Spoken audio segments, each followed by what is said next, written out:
आक्रोश रैली की तैयारी में है, आप किस तरह से इन सब चीजों से निपटेंगे? देखिए, विपक्ष आक्रोश के साथ अपने कार्यकर्ताओं में जोश रैली के रूप में काम करना चाह रहा है। अच्छी बात है, विपक्ष का काम है। हम भी जब विपक्ष में थे काफी रैलियां करा करते थे, लेकिन हमारे विपक्ष में जब हम विपक्ष में थे तो हम मुद्दों पर भी चर्चा करते थे। मुद्दों पर चर्चा करते थे, अंदर आकर विधानसभा में हम उनको घेरते थे। लेकिन यहाँ ये है कि अपनी ताकत दिखा रहे हैं 5 गुटों में भारतीय जनता पार्टी अपनी ताकत दिखाने की कोशिश कर रही है। अब जो उनके गुट है उनकी क्षमता कितनी है वो कल अपने दिखाएंगे। जो सबसे बड़ा गुट होगा उसकी आपने रिपोर्ट पूरी इकट्ठी करनी है ना, फिर हमें भी बताने की इस गुट ने कि बिंदल जी के गुट ने कितने लोग लाए, जयराम जी के गुट ने कितने लोग लाए, और जो एक बीजेपी कांग्रेस का गुट है उसमें कितने लोग लाए। क्योंकि अब तो बीजेपी तो ओरिजिनल रही नहीं, अब तो उस पर भी जो कब्जा है ना, वो जो हमने यहाँ से भेजे ना, जिनको हमने भेजा उन्होंने किया। जैसे आज डिनर जो हमने भेजा है उसके घर में हो रहा है, तो उनके रंग में जाएंगे। तो इस तरह के गुट डेपुटेशन पर जो गए उनका तो डेपुटेशन ना हमारी सरकार कभी भी कैंसिल कर सकती है। कोऑपरेट करेंगे सर हाउस को चलने में? क्यों? बीजेपी की कोऑपरेशन?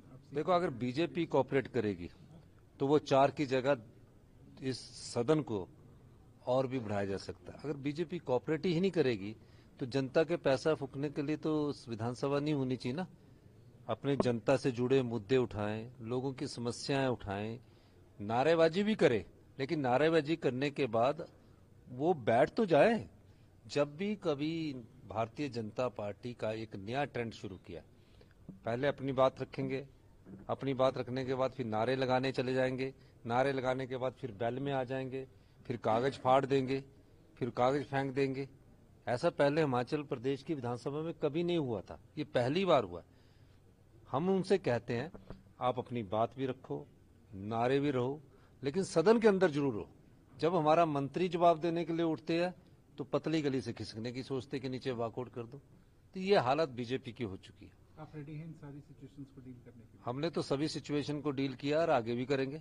इससे बड़ी क्या सिचुएशन हो सकती है कि ये बेचारे सदन में तो आए, ये डरते हैं ना। जो इन्होंने 5 साल में काली कुरतुते कर रखी है, हम एक एक का पर्दाफाश करेंगे। धन्यवाद।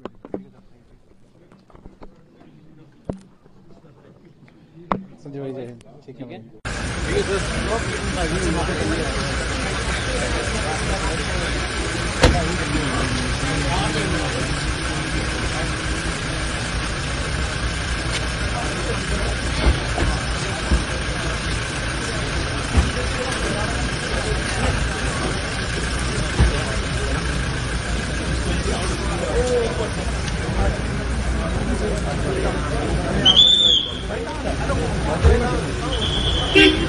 विधानसभा के सत्र का विपक्ष घेरने की तैयारी में है, कितना तैयारी है आप?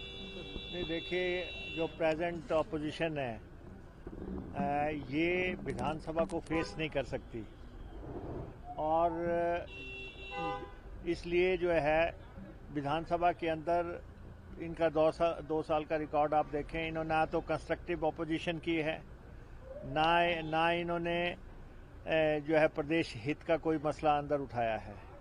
ये अप्रासंगिक इशू, नॉन इश्यूज, उनको प्रदेश की जनता को गुमराह करने के लिए उछालते रहते हैं। और आपको मालूम ही है कि बीजेपी में इस वक्त गृह युद्ध चल रहा है, बहुत बड़ा कुर्सियों को बचाने का संकट चल रहा है, लड़ाई चल रही है। तो इसलिए सब अपनी अपनी ताकत दिखाना चाहते हैं, लेकिन कांग्रेस सरकार पूरी तरह तैयार है, हर सवाल का जवाब देगी।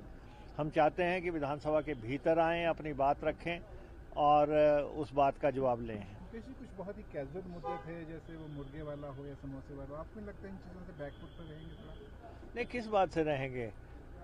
हिमाचल प्रदेश के जो मेन इश्यूज हैं वो मुर्गा और समोसा नहीं है। हिमाचल प्रदेश का मेन इशू ये है कि प्रदेश का जो फाइनेंशियल स्थिति है वो पूर्व सरकार बिगाड़ के गई है। जयराम जी के समय में जो लोन लिए गए उसका जो है 12,000 करोड़ रुपए की अदायगी हमने की है। 8,000 करोड़ जो लोन था, लोन पे जो इंटरेस्ट था वो हमने किया। 20,000 करोड़ रुपया इनका हमने वापस किया है। जो इन्होंने वित्तीय कुप्रबंधन किया है वो बात सामने आएगी। ये लगातार सेंटर में जाके हिमाचल प्रदेश का पैसा रुकवा रहे हैं। हिमाचल प्रदेश का आप देखिए कि जो ओपीएस हमने दी, ओपीएस देने की सजा हमें दी गई कि दिल्ली से हमारे पैसे पे कट लगा दिया गया। वो किसने करवाया जाके? जो प्रदेश की भाजपा है उसने जाके दिल्ली में कहा कि ये ओपीएस दे रहे हैं, इनके जो है फाइनेंसेस पे कट लगाया जाए। और फिर उसके बाद जो सेंटर में हमारा पैसा पड़ा है ओपीएस का 9-10 हज़ार करोड़ रुपया, वो हमें नहीं दिया। फिर और उसके बाद जो हमारा रेवेन्यू डेफिसिट ग्रांट है वो अब जो है 3,000 करोड़ पे पहुंच जाएगी इस साल। और उसके बाद जीएसटी का कंपनसेशन बंद कर दिया गया, फॉरेन फंडिंग पे कैप लगा दी गई। ये सारे जो इश्यूज हैं प्रदेश को फाइनेंशियली नुकसान पहुंचाने के लिए एक बहुत बड़ी साजिश हिमाचल प्रदेश की भारतीय जनता पार्टी जो ऑपोजिशन में है उसने रची है। ये जो है प्रदेश के हितैषी किसी भी तरह से लोग नहीं है। इन्होंने हमेशा प्रदेश के इंटरेस्ट के खिलाफ काम किया है। इसलिए जो है जब फाइनेंसेस पे हम स्थिति रखेंगे अंदर, लेकिन आए तो सही अंदर, आके सुने तो सही जो अपने कार्यकाल में इन्होंने किया है।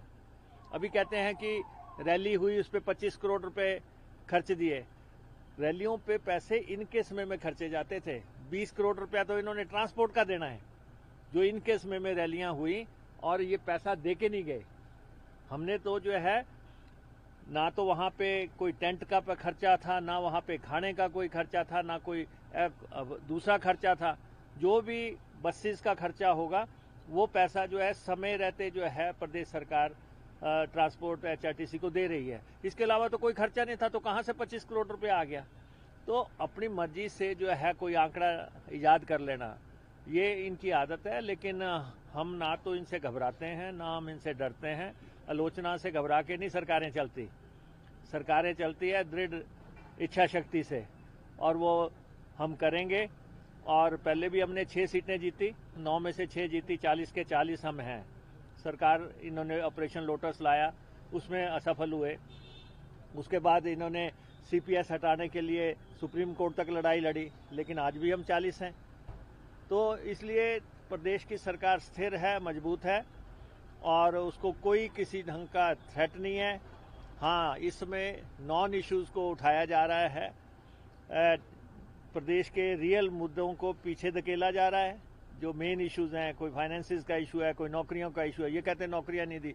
अभी 2,000 तो फॉरेस्ट डिपार्टमेंट में गार्ड भर्ती किए गए हैं। अभी 10,000 जो है जल शक्ति डिपार्टमेंट में भर्तियां हो रही हैं। अभी 5,000 एजुकेशन डिपार्टमेंट में भर्तियां हो रही हैं। अभी 300-350 कंडक्टर लगाए गए हैं। अभी 350 ड्राइवर रखे जा रहे हैं। तो इसलिए ये तो शगुफे चला रहे हैं, क्योंकि हमारा अब भी इनसे आग्रह है, ये 4 दिन का जो सेशन है इसको रचनात्मक तरीके से डील करें, और प्रदेश के जो रियल इश्यूज हैं आओ उस पर डिस्कस करें। गेस्ट फैकल्टी का नहीं, गेस्ट फैकल्टी को भी का मसला जो है उसमें ये है कि जो हमारे रेगुलर टीचर रखे जाने हैं वो तो हम रख रहे हैं, लेकिन रेगुलर टीचर में भर्ती को समय लग रहा है। जो कमीशन के माध्यम से भर्ती हो रही है उसको समय लग रहा है। तो इसलिए जहाँ पे टीचर्स नहीं हैं वहाँ पे लोकल एडमिनिस्ट्रेशन को, लोकल वहाँ पे स्कूलों को अधिकार दिए जा रहे हैं कि बच्चों का पढ़ाई वेस्ट ना हो। इसलिए अगर आपको कोई रखना है तो वो रखें, अदरवाइज तो ये बिल्कुल टेम्परेरी अरेंजमेंट है। ये कहाँ से, रेगुलर भर्ती तो की जा रही है, रेगुलर भर्ती बहुत जल्दी हो जाएगी स्कूलों में। लेकिन ये है कि जगह जगह से लोग कह रहे हैं कि ये हमारे टीचर नहीं है, तो लोकल स्तर पे अगर उनको कोई रखना है तो रख लें। पहले ही दिन भाजपा की कल जनक रोष रैली भी है, उसको लेके क्या कहें? रोंदू लोग हैं।